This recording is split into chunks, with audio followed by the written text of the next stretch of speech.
Esenlikler, ildeşler, bugün kıstalı ekrana çıkmalı olduk. Salam Sapara size. Sapara bir Selam.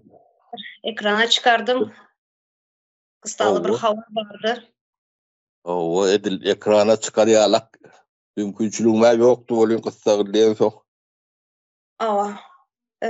Bizlerine Merdan Muhammedov ildeşimiz hakkında bir informasiya var da.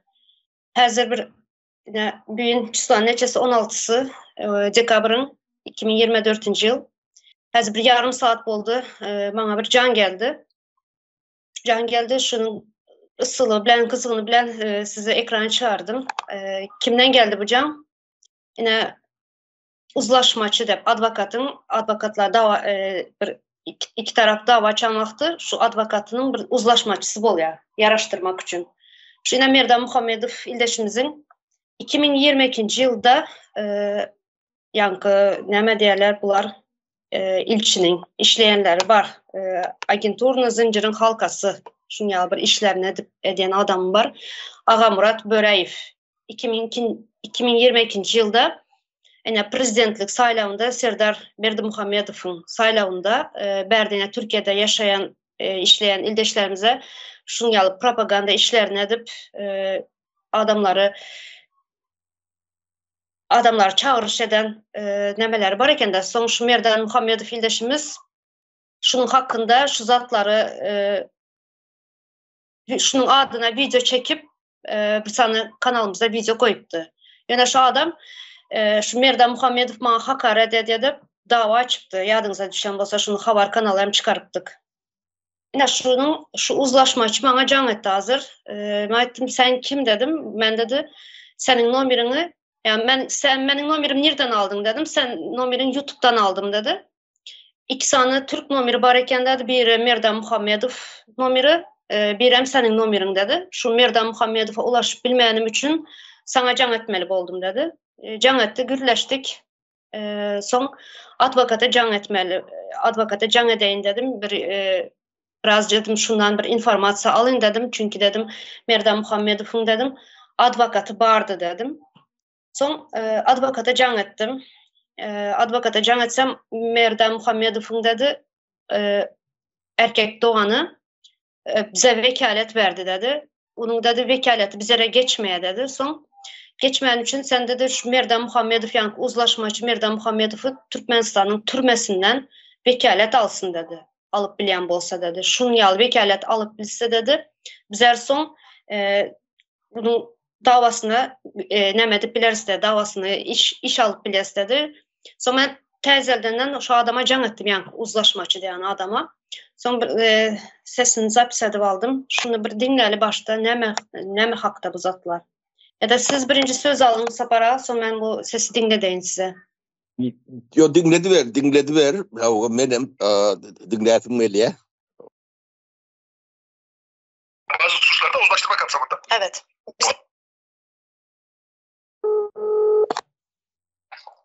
Merhabalar tekrardan. Merhaba. Ben şimdi bir avukatı arayacağım dedim ya size. Aradım şimdi o Merdan Muhammedov vekalet vermemiş. O kardeşi vermiş. Kardeşininki yani olmuyormuş. Kardeşlik olmaz evet. Kendim olmaz lazım. Evet şimdi Merdan Muhammedov hapiste. Yani mahkemede olmadı. Hiçbir şey yani olmadı. Onu böyle suçsuz yere attılar içeriye. Şimdi avukat dedi ki yani oradan dedi hapisten dedi bir vekalet alabilirse biz de alabilirsek bir mümkünçülükte şey olursa dedi imkan dedi. Biz de şey yapabiliriz dedi. Ama şimdi bizim şey var konsul. İlçi. Siz şimdi onu arayacakmışsınız. Aha. Oradan yani bu Merdan Muhammedov deyince o zaten onlar tanıyorlar zaten onu. Orada hapiste yatıyor. Mahkeme falan olmamış. Türkmenistan'da mı hapiste yatıyor? Evet Türkmenistan'da yatıyor hapiste. Siz şimdi oraya arayıp nasıl çıktı? Türkiye şeyleriyle çıkmadı herhalde değil mi? İşte, Yollarla çıkmamış. Pasaporta hiçbir şey olmadığı için yasal yol bilen çıkmadı. Bunu kaçırdılar. Onu biz artık yani kaçırdığını da biliyoruz. Nasıl kaçırdıklarını da. İşte, yani Türkmenistan'da hapiste öyle mi? Evet. Oradan. Peki siz ne oluyorsunuz? Biz hepimiz bir şey nasıl desem örgütleştik yani böyle şey olduk. Anladım. Kendisine ulaşabilseydik iyiydi. Evet. Ben bir savcı beyle görüşeyim. Bakalım şimdi şöyle yurt dışındaki insanlar için uzlaştırma çok olmuyor. Yapılamıyor. Yurt dışına çıktığı belgelenemediği için bilmiyorum nasıl olur. Ben yurt dışında olduğunu söyleyeyim. Savcı bey ne diyecek ona göre bir yol izleyelim biz. Ama yani bizim yurt dışında gibi bir tebligat çekme gibi bir durumumuz yok. Yani Türk yasalarına göre. O da olsaydı en azından gelip imzasını atsaydı ben de uzlaşmak istiyorum diye direkt davası kapanacak yani. Siz bunu konsula arayıp söyleyebilirsiniz aslında. Onlar Yok, bizim öyle bir yetkimiz yok. Uzlaştırmacıların öyle bir yetkisi yok yani onu söylemeye çalışıyorum. sizin bizi o Aga Murat Böreev'le konuşturma imkanınız var mı? Ne gibi? Yani böyle davasını geri alacak ya şimdi. Evet. Biz konuşsak onunla. Ne konuşacaksınız zaten davasını çekiyor adam diyor ki tamam uzlaşalım diyor. Uzlaşmanın olabilmesi için iki tarafın da tamam demesi lazım. Bunun için de Merdan'a ulaşmamız lazım. Merdan'ın da tamam demesi lazım. Merdan'a ulaşamaz isek o tamam demez ise uzlaşma olmuyor. Uzlaşma iki tarafın karşılıklı şey. Zaten karşı taraf tamam demiş, uzlaşalım demiş. Burada bir sıkıntı yok. Sıkıntı Merdan'ın gelip uzlaşalım demesinde. İşte bu yurt dışına Türkmenistan'a gittiği için yapamaz şimdi. Niye bunu biliyorlar, davası açık, niye bunu kaçırdılar yani? Nasıl kaçırdılar, nasıl yaptılar? Onu ben bilemem ki. Evet. Onu biz bilemeyiz ki yani. O Türkmenistan'la alakalı mı, kendi mi gitti, nereden bilelim biz? Yani bir dava açılsa yani siz avukatsınız değil mi? Yani uzlaştırmacıyım, ben avukat değilim ama onun gibi diyebilirsiniz. Uzlaştırmacıyım. Evet. Bunu biliyorsunuzdur yani bir insana dava açıldıysa nerede olsa, dünyanın nerede olsa da seni yurt dışına çıkaramazlar yani. Şu anda dava açılmamış.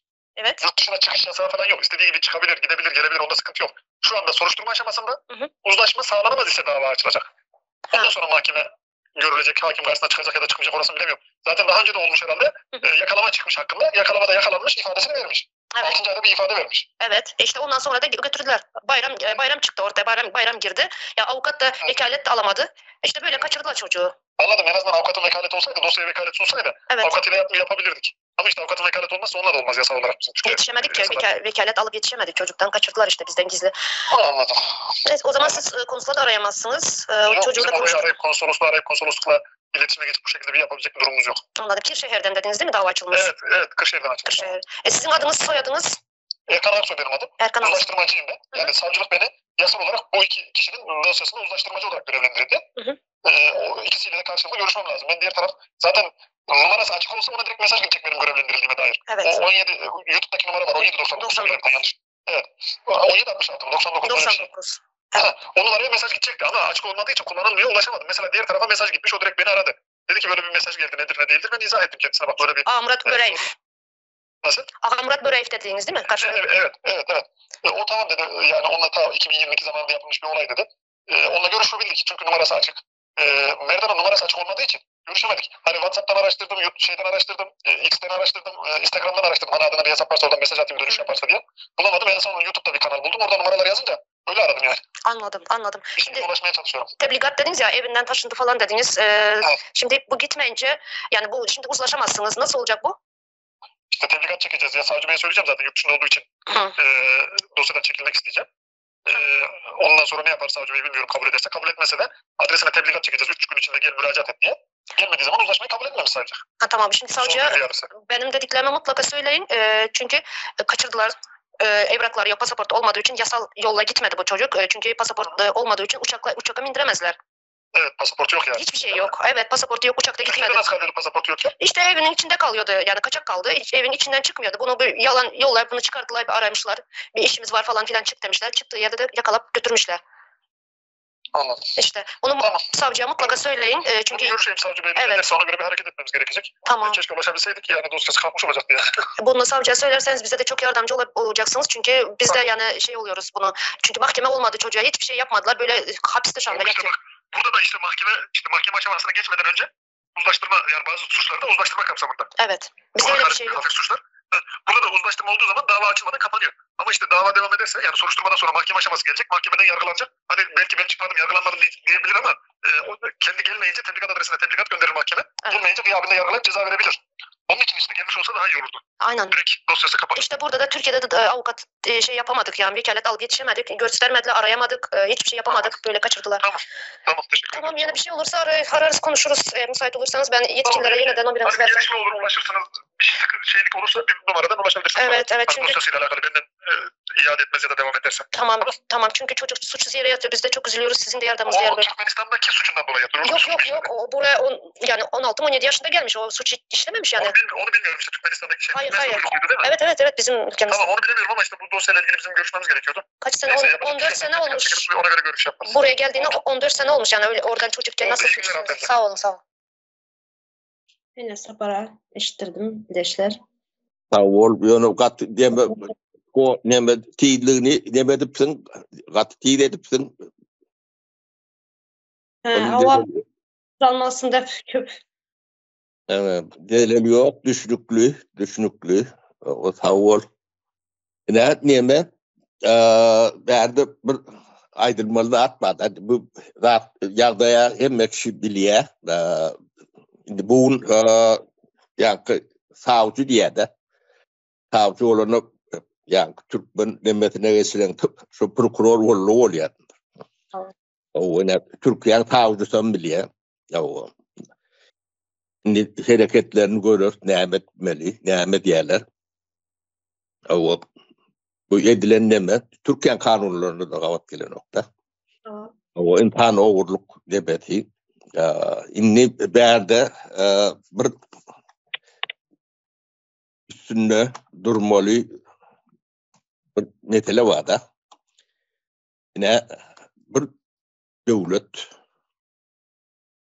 o devleti bir grupa, bir topar, yani bir şahsiyet tapağı yok. Ele geçirende yani dine öz kanunlarından tasarruftaki işlep duran kanunum öz hayırına gerekli yerini öz hayırına işlep biliyede. Şurada öz hayrına dediniz, öz hayrına yine kimler işlep bile yine berde büyük elçilik yine ilçhana yine Mekan İşanguluyev yine şunun adamı yine Ağamurad Böreyev deyen.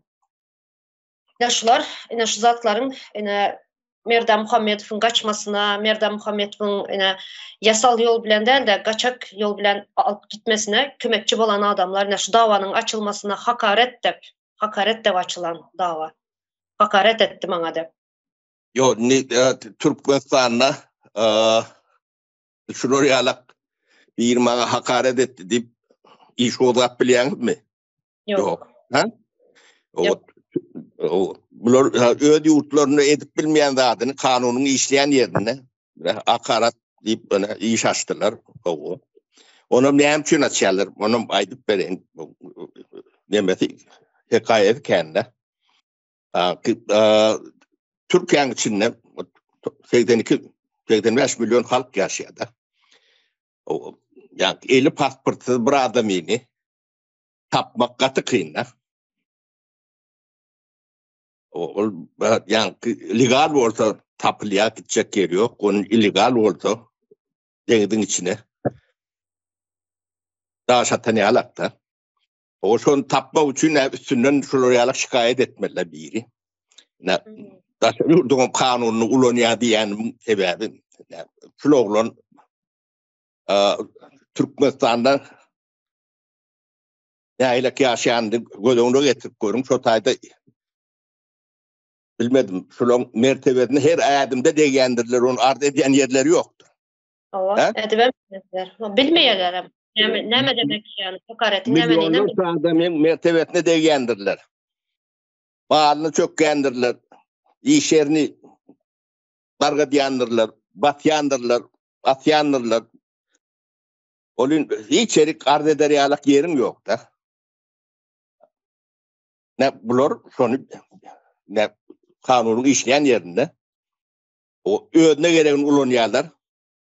Kemine merdana gerek yeri var da. Ona cevap vermeli adamım yankı Türkmenistan'ın ilçhanatı. O ilçhanatı ne şulara cevap verir mi? Tereddüt kurum. Ne şunu ne için biz yazı edip ekranda koyuyoruz. Ne şu faktları tarihi bilen bir yerde kayıt olması için ediliyor. Tarihine mi ayttın? Adamların adına mı ayttın? 16.30'da saat 16. ay 16. sıla 12. dekabr 16. dekabrın 2024 yıl 16.30'da saat bana can geldi. Böyle yankı uzlaşmacı Merda'nın eline dokumenti olmasa yurttaşına çıkarmalı değerliğinin başağınçı diye özü. Öz aydık geçtiğini. Şimdi bu Ağamurad Böreyev'in uzlaşmak sebebi ne için uzlaşmak isteyer? Şunu bir bilemiz o onu şu iyiliğini yitirmek için şu işi yapmak için edilen olmağı mümkün. Onu biz olan kellelerine ne madığını nemedemiz yok. Son bir orta çıkan adı çıkmasın ya da şular yalak neme hareket etmedik deyip biler yalak bir bakanı döretmek için ediyenem olmağı mümkün. Ya başka dağıtlarım olmağı mümkün. Biz olan beyinlerine ne madığını bilmeyiz. Biz için kendi neme de değil. Biz Merdan'ın Türkiye'den hukuk taşı yağdayda insan kaçaklığına giriyen cinayeti edendiklerinin sonu fiksatsı diye de tarihi geçirme için gepleşi edip oturuyoruz da.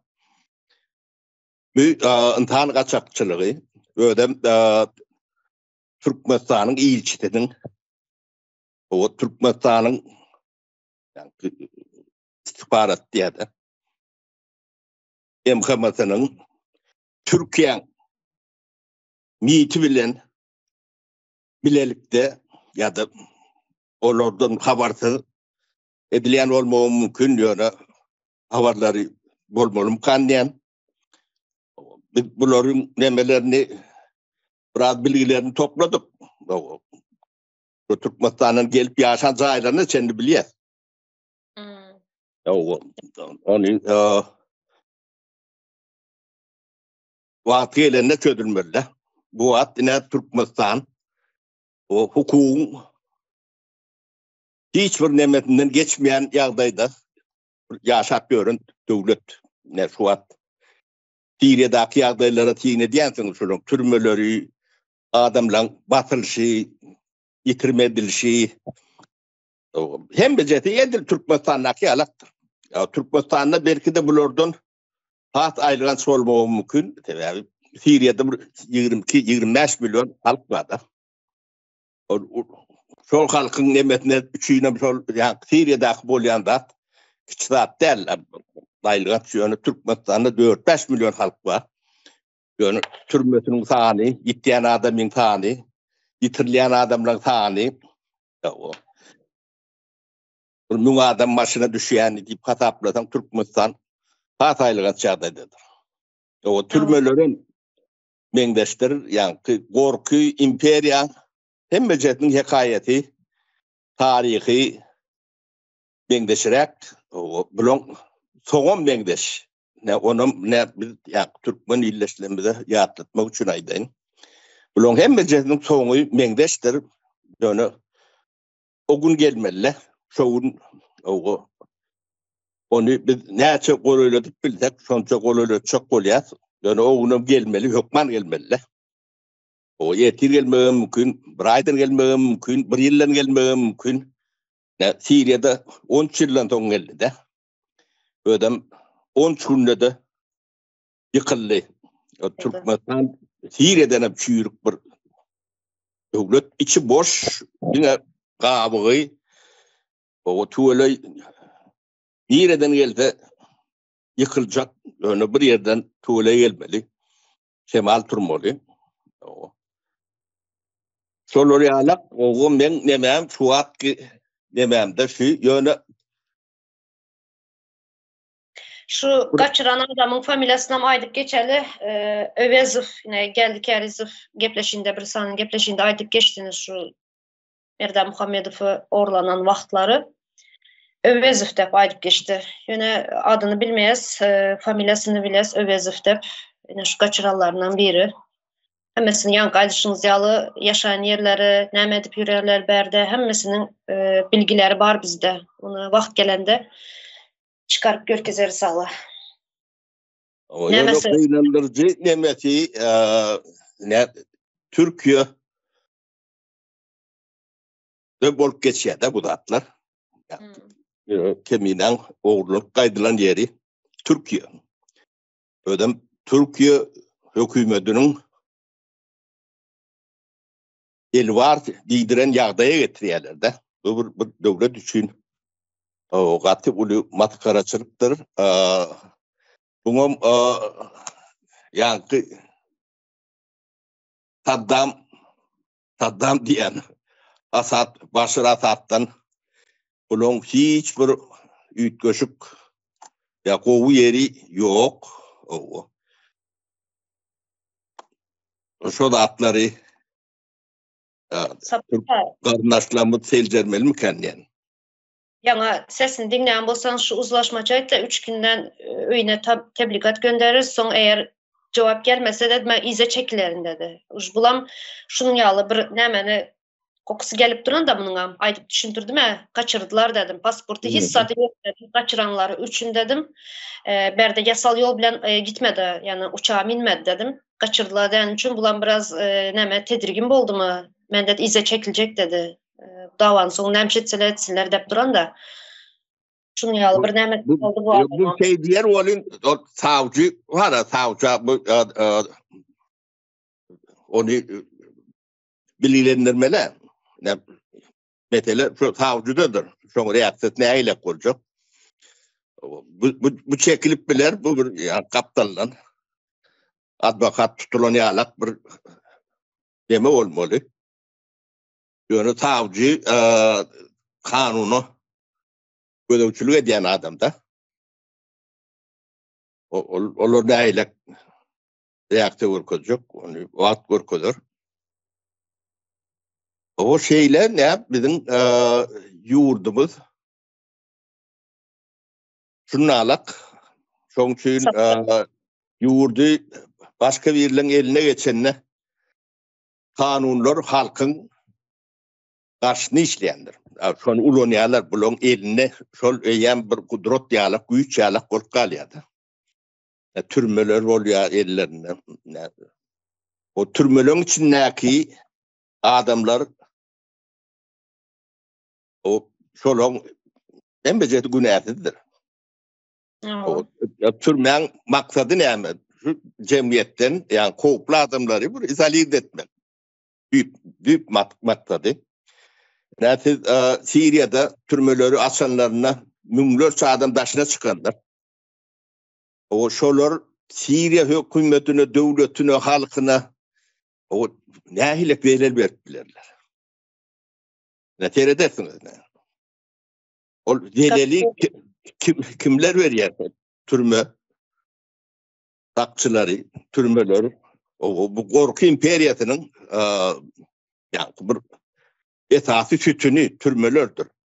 Türmeleri yani cemiyeti arkayını yaşatacak, paragat demedi yaşatacak, korku yaşatacak taklanoklar türmeni.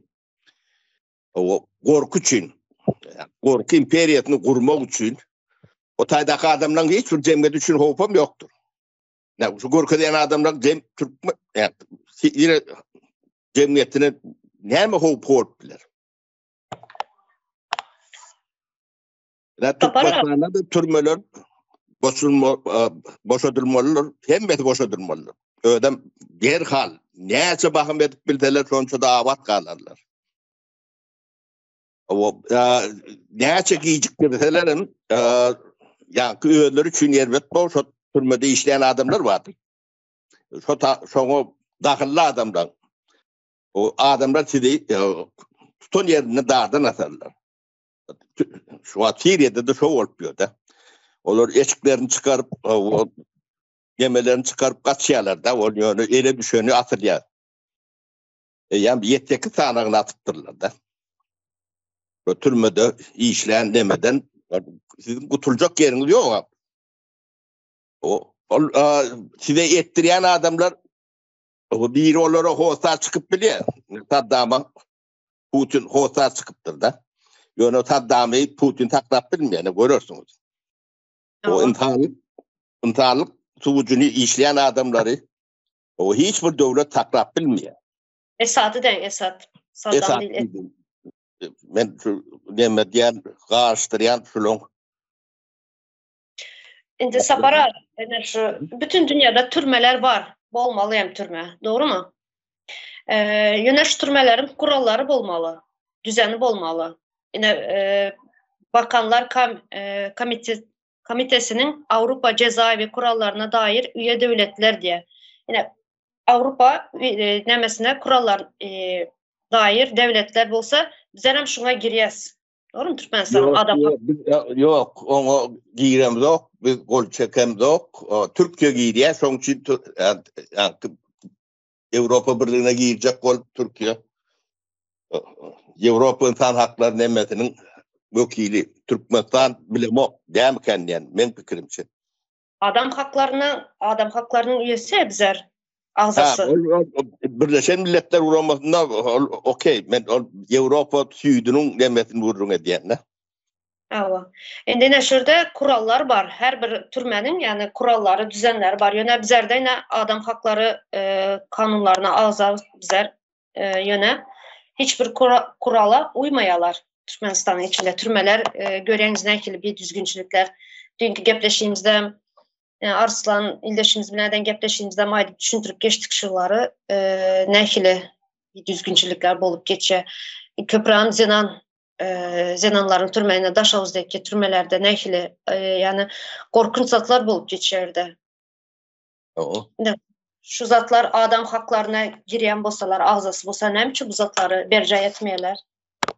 Demek beydiýsen ayarlar adam değerler, insan hakları di. Yani Türkmenin dili o şoralak demesi vardır. İnsan hakları di.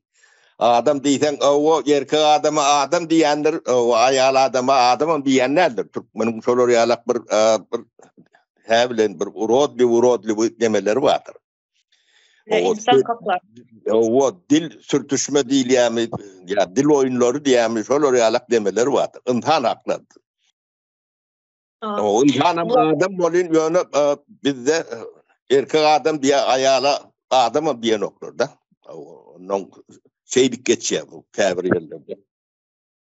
O bu diýene yankı doğru gowdatlar aýtdyň derde esasy neme?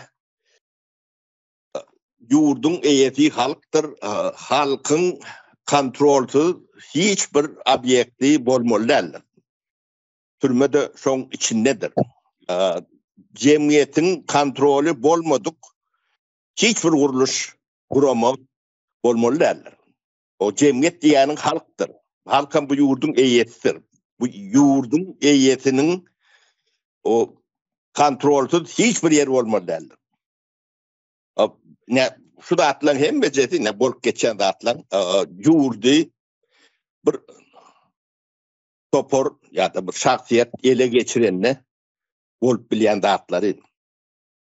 Hire bolýan datlarym bir başkana eline geçirýärdi. Yine yurtun eýesi halk dediniz bolýar. Yine men geçen oğlumun sesini dinlettim. Sizin gepleşiňizden, özüm gepleşiňimden sesini dinlettim. Şöyle oğlumun aydan sözü var da öz kulağım bilen gördüm, kulağım bilen gördü, gözüm bilen gördüm, kulağım bilen eşittim dedi. Sonra şu aydanı Kemine bolup can edipdiler.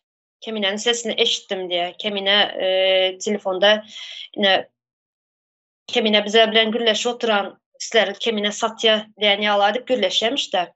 Yani böyle Kemine bar vaxt şunu yaladıp bir metod ulanıp oyun ettiler halka. Tutulan adamlara. Indi Kemine tutulan son menin adımı kullanıp yine umida bilen gürleşeceğiz de şunu yalı bir neme oyna oturlardı hazır Türkmenistan içinde şunu yalı bir sonra çekilen adamları menin adım kullanıp oturtmuşlar. Indi bu berde bir şunu yalı metodlar kullanıp bir oyun neme edip durarlar da bunlar korku sarıyorlardı. Bizlerin adımız bilen halka. Primitif priyomları vardır. O primitif değil ya da Türkmençe primitif bolanda sağda bir dandık Türkler dandık diyorlar mı? Şol orayalak nemeleri vardır. Bu bir yani cahilin ulanyan bir metodu. Bu bir Türkmenistan'ın şu bilim yağdayı bilen yani militelerin bir edara ya da bir kuruluş ya da bir oku nemeti şulara dädip bu goramallygyny halkın hakkını goramallygyny öwredilen bolmalar şellem. Ben Türkmenistan'a şu da atlan öwredilmeýänliginiň ben bir karakteristik diýenmi yani büyük demetini gurrun verdinde. Bulon hem beceri bilme gidiyendir. bilme Türkmenistan'a 30 yılla Afrika devletlerinden namaz pul verilýändir.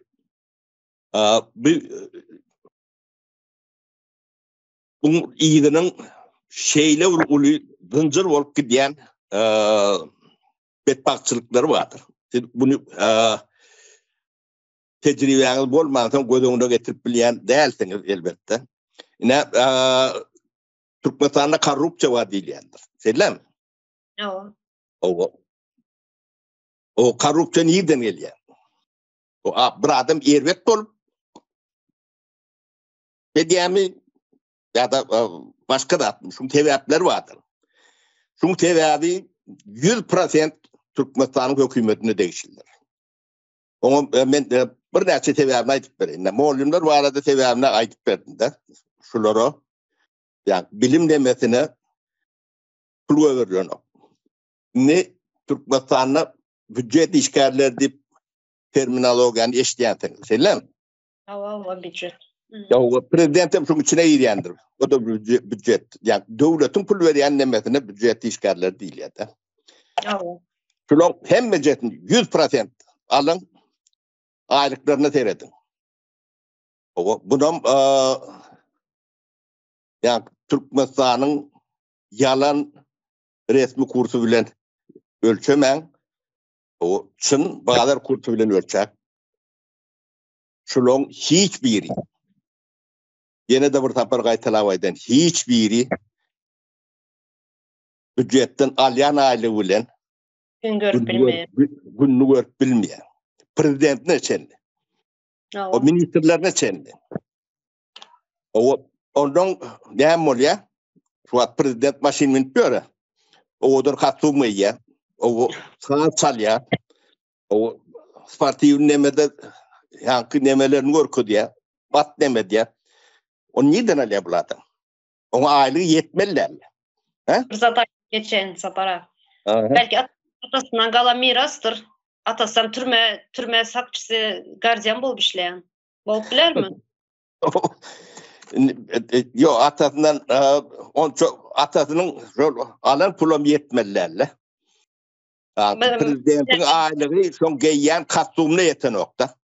Espri edip aýtdym ben size bunu. Berde atasından galan miraslar bolýar ya Türklerde. Ýene öýü galýa, zatlar galýa.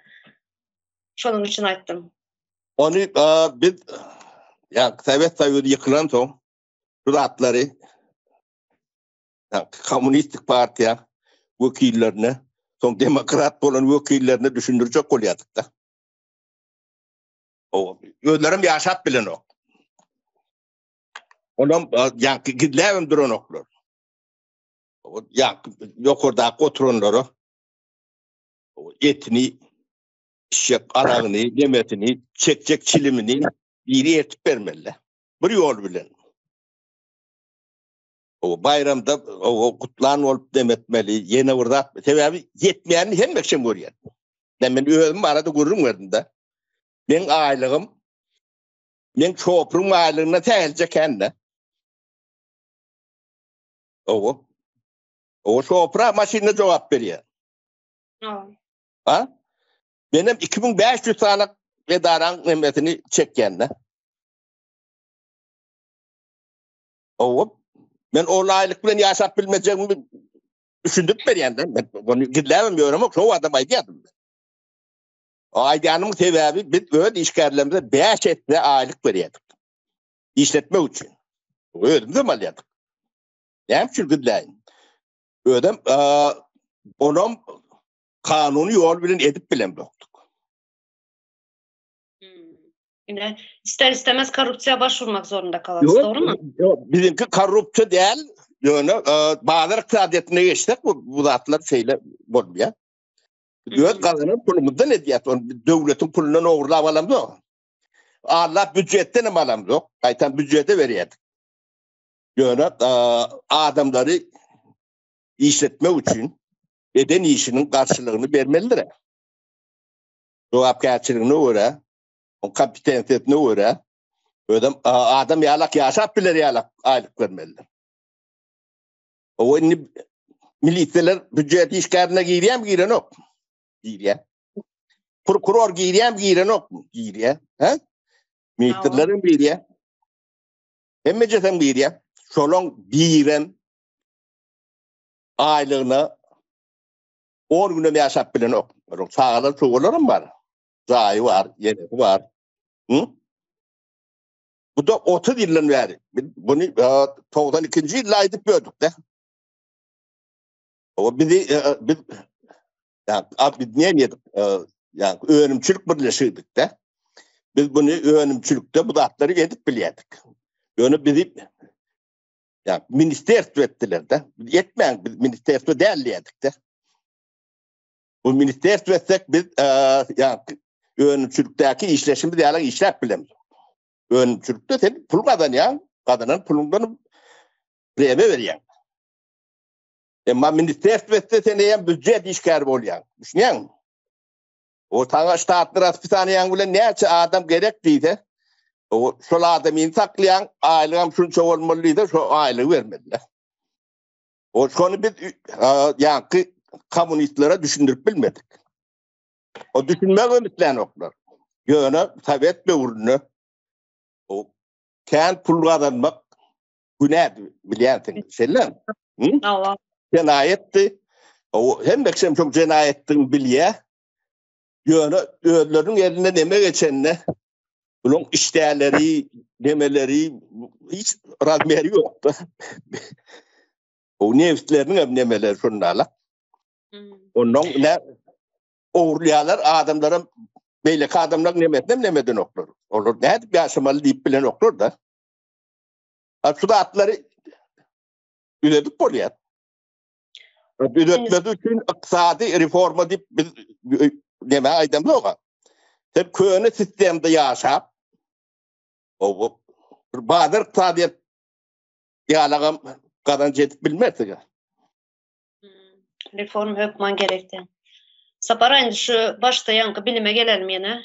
Yine bilime ne çelip Afrika'dan ama az bilime pul yatırıyorsunuz dediniz, doğru mu? Sunmasını aydık. Şimdi şu haysı bölümlerinden yere yatırıyor. Az önce misal için okulların binalarını alalım, mektepleri. Şu Sovyet dövründen kalan binalar, okul, mektepler. Çocuklarım şunun yağlı.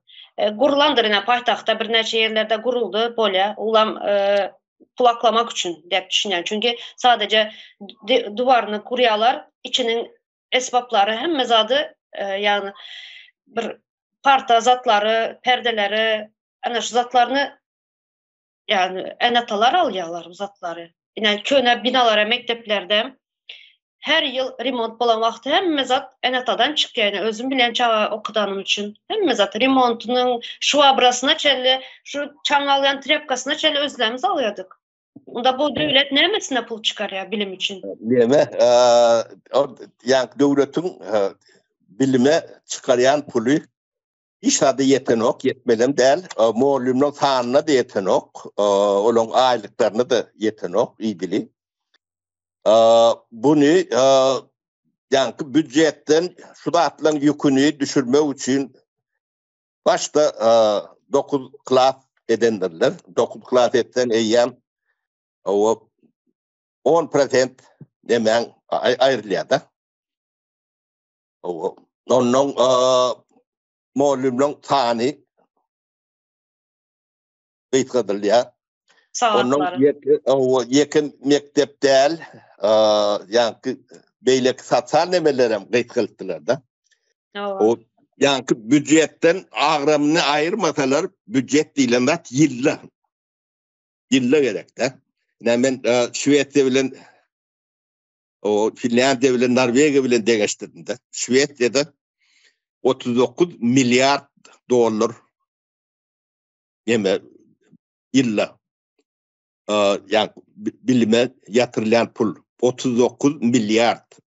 Türkmenistan'a 1 milyarda da yeten nokta.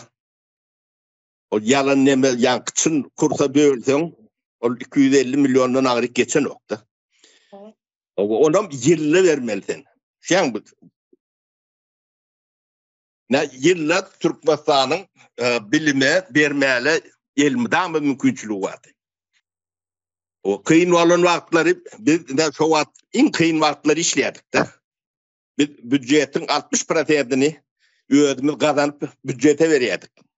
Yani büdjet nemeleri vardı. Mektep var, onun sağlık vardır.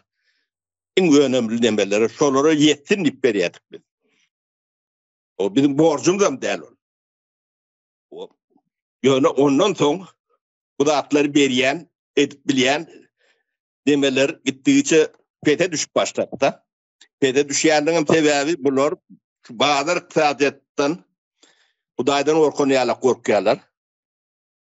Bunu geçirecek yerler yani hem medardan kıyını hem benemeni devletin yala edip saklap sotaydan rahat hiç daha cevap vermen.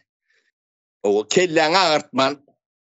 O çağılan pullar buluyordu. Çağızıklar o kasumlu, garsuklu dayılar bizim pulumdan deyip bile ne var? O şu çağılan pulunu birinci köşk vardır Niyazım Köşkü. Türkmen'in çağalarının geleceğinin, Türkmenistan geleceğinin pulunu tarılan köşktür. Onun ideyandan yine birini tarılı. O da şudur. Onu Berdi Muhammedov salanlar. O da şu çağalan pulunu şu. O çağalar Türkmenistan'ın geleceği. Demek bunlar Türkmenistan'ın geleceğinin hasabına. Yani köşkler uğrayanlar, aeroportlar uğrayanlar. O sağcıklar hasabına. Bu yani ıntihaplığa da sığar yalaklı adam derler. Sapara, şunu bellep geçerli çağlar dediğiniz sadece çağlar bilen kalmaya bunun içinde yetimler var, invalidler var, sosyal hizmetlere nemeye mehteç olanlar var. Şulara mı edip geçmeli? Sadece çağlar. Yönünü düşüklü olsun diye diyenler. Sebebi çağa tenmek işte vardı. Yani 1 milyon okuyucu var değil ya. O 1 milyon okuyucunun anırtında 4 milyon halk var en adından. O birinin oğlu, birinin aktığı, o birinin cihdi, birinin uyuyordu. O bunu yani hiçbir yani ben kırada duracak deyip bilen adam olmalılar. Ben çok için çağın demesini yolu çıkarayan böyle bilim değilen zat bir yurdun geleceğidir. Geleceği var. Bunlar Türkmenistan'ın geleceğini uğurlap yani deme altınası vuruyorlar. Şu bilime hiçbir değer bulman için yine Merdan Muhammedov ildeşimizi arkayın türmeye atıp bilirlerdi. O çotayda yetken militeler yani bu zeylerinin peydasının sağlığının hiçbir dadının farkında değerler olur. Değeri yok. Ne siz yemede Suriye'de bolayan zatları gördün de. O Türkmenistan neydi jurnalak? Küçük hiçbir zat yoktur. Beter. Sapara Türkmenistan'dan beter. Nem içinden de bizler içini görüp bilmez. Sadece şu İranlı adamları gürleşti. Ovadan depeden çıkan. Şuların sadece gürleyenini bilen eşittik bizler. Yani içini görüp bilmedik. İçini kim bilsin ondan 5 beterdi. Mene şunu yalı düşünen. Çünkü aydan zatlar katı korkunçların. Hemen korkunç olun. Onların onun içini aptalından görün.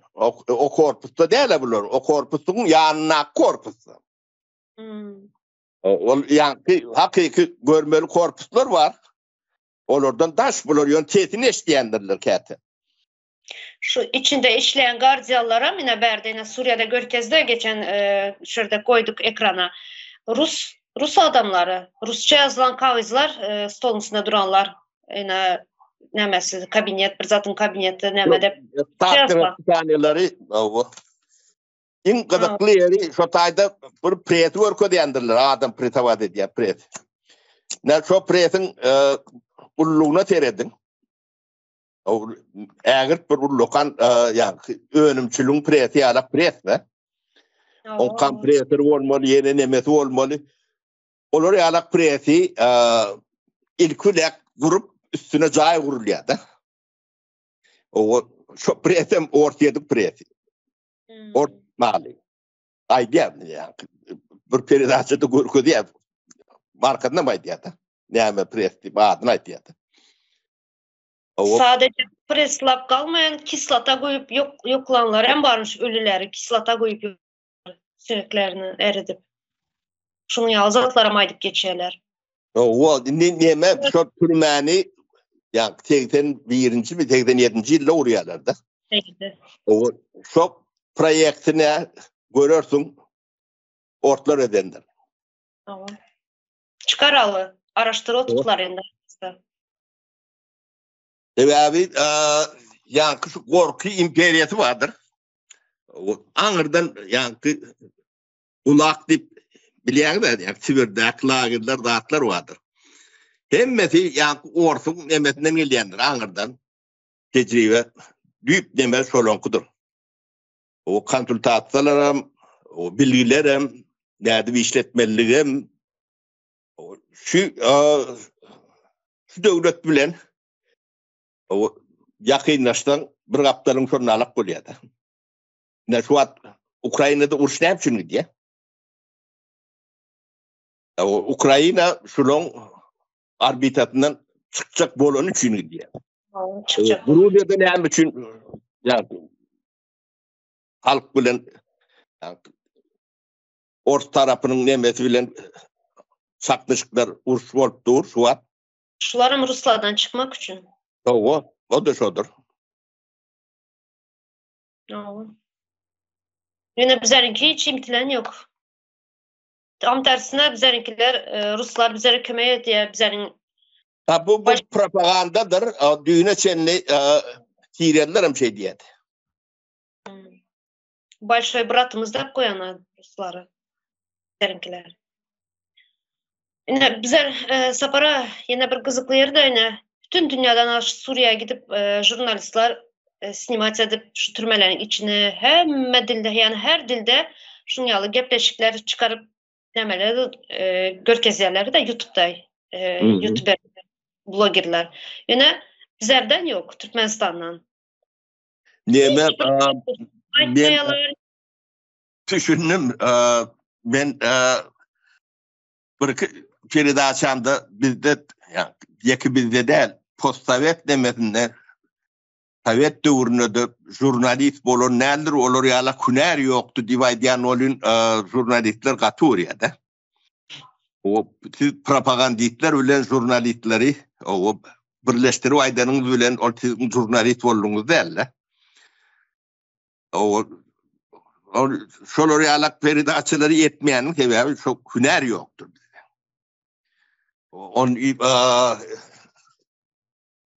Men tespitimim değildir. Yani Ors jurnalist olacak olan jurnaliste mendeş yani daşarı yurt demeli. Yani Pozner dip demeler vardır şulon yani interview alpıyorun. Garrıtı. Ne şolay diye. Amerika'da, Fransa'da yetişen şolon grajdanım. Çok çıraydık biliyede. Emguğunuza yetiştirilen ok diye. Nereden jurnalist olayanız deyip aydı otuyor. Bunlar nereden jurnalist olup biliyor. Okumana bol ya. Yani bu da atları onu işlem etmeli. Men planı diyenin bilen planı bolup bolun o. Men hem kasmanat bolasım böyle. Men kasmanat diyen bilen bunu kostu uçup gören adam bolup bilen mi o?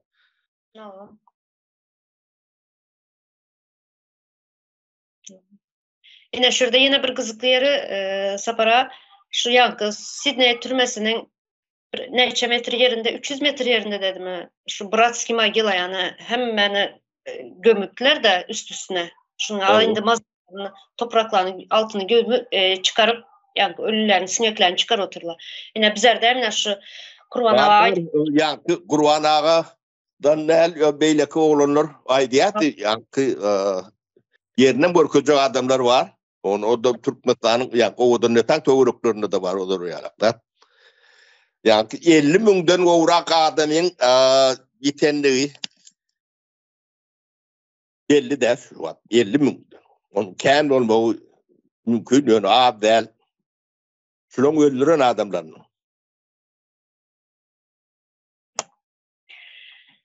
Doğru. Indi şu Kemine bilen, şu Kemine yankı gelen habar bilen başladıktan şu türmeye geçip gittikten şu korku nämelerini geçir oturalarda şu Keminenin üstü bilen Keminenin adı bilen bizler korkuzjak bolýarlar. Bütün halk Korku. Dine korku.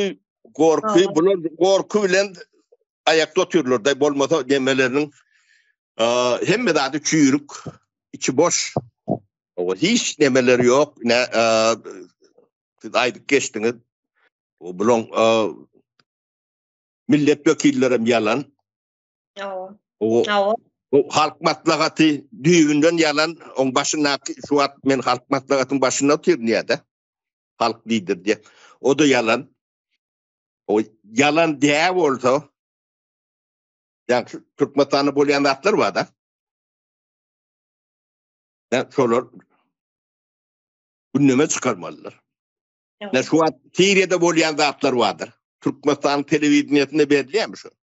Şunu aytjak boldum da hani birisi çıkıp şu hakkında gürünýär demi? Hani görkezýärmi? Näme üçin görkezmeýärler?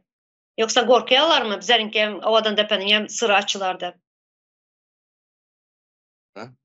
Sebebi vardır. Soňam 5 hemme zady yuwaş açılýar. Yani bir wagtyna taýadyna garaşýar. Bulon demeti şu halka görköden demelerini şular görmän o mene o dünya gidetim gelen o ilkulak şulary halka görköden dağıtlarını görködüp onun rahat direkt gitmelen bolsa gider. Sapara yana bir sany kızykly näme bar da şu 5 sany vilayet bar. Her vilayetden türme bar. Şuna mine halkın statistikan berýärler. Geçen ýyly 7 milyona 6 milyon näçe yüzlep statistika berildi. Ulam yalan, yanlış statistika çünkü. Soňa türmede yatanlaryň statistikasyny berýär. Her vilayette bir türme bar. Soňa meniň hazır oğlum yatan türmesinden 1000'den gowrak adam bar diýerler. Bu doğru statistika bolsa bir 4 milyon mu 3,5 milyon halkı bardı Türkmenistanyň. Ene şu hinde her vilayette 5 vilayetten türme bar. Bu yani adam az, adam sany az. Şu 5 sany türme diýelim. Şu näme gerek bar şuňa 5 türmeye? Onuň her kaysynda 1000'den gowrak adam bar bolsa. 5'ten kendir senen tek bunun hemmezetini bilmeýänim bardyr. Endi men 5 vilayeti 5 türmede aldım da endi şu bilmeýänim bardy. Bir türme däl, bir näçe türme bar. Ahalla näçe türme bar. Tejenne var, o PMK8'de var, Oğudan nepe var. Köne türme vardı orta uliyatynyň ýanyna. O bilemok o bu kandis fabrikan kapitalyna bağım yok mu? O onu ahal etrawyna 4-5 sany var. Onu beşlik koyma. Çarşoň özünde 66 den bir näme bar da köçe bar. Bu köçe şunun nämesinde bar bir sany 66 türmesi. Soňa Vasmorka türmesi bar. Soňa mine ýanky Seydi. Şulary bilýärmen. Çarşoň. Yani Lebapın. Ene başka yerlerden bardır. Ben sadece bilenim aýtdym hazır. Misal etip getirdim. 5 sany dep getirdim. Indi şu ine adam az. Näme gerek bu sany 5 sany türme diýelim? Onu korkuýny nädip saljak? O korkuýny näme üçin salýarlar? Mektep barada gurrun etdik de bilim barada. Türkmenistan'da 1.100.000 okuwçy var şu an. O şolara 1870 mektep bar diýip aýdy geçýärdi. O mektepleň näçesi awariň satýan ýa-da näçesi bir bu uly yeterlik derecede näçesi remont edilmeli diýilen näme statistika ýok. Ýöne ýa 1.100.000 çağı üçin, okuwçy üçin adından 5.000 oğlan mektep gerek. Türkmenistan 2.000 ödeýetini. yine de 3000 tane mektep bolmalı. Adam yalak okumak için. Bunun yerine Oğudun şehir kuruyorlar. Akıllı şehir. Şu çağalan puluna vuruluyor. O başka birinin nemesine değil, Türkmenistan'ın geleceğinin hatavına kurulayan şehir şosu. Yeki o kuruluşu onda neme kuruluşu ediyen olsa çağalan hatavına. Bunları dine yani öğütlerine koşturup sona ittiriyorlar, katam ittiriyorlar. O size altına atır vurup verecek deyip hikaye aydıp veriyorlar. O eceğiniz kalkanız size yani ak koynuk karabalak ya da yaşıl koynuk giydirsinler deyip o da ecesinin annesinin hotarlarının hesabına.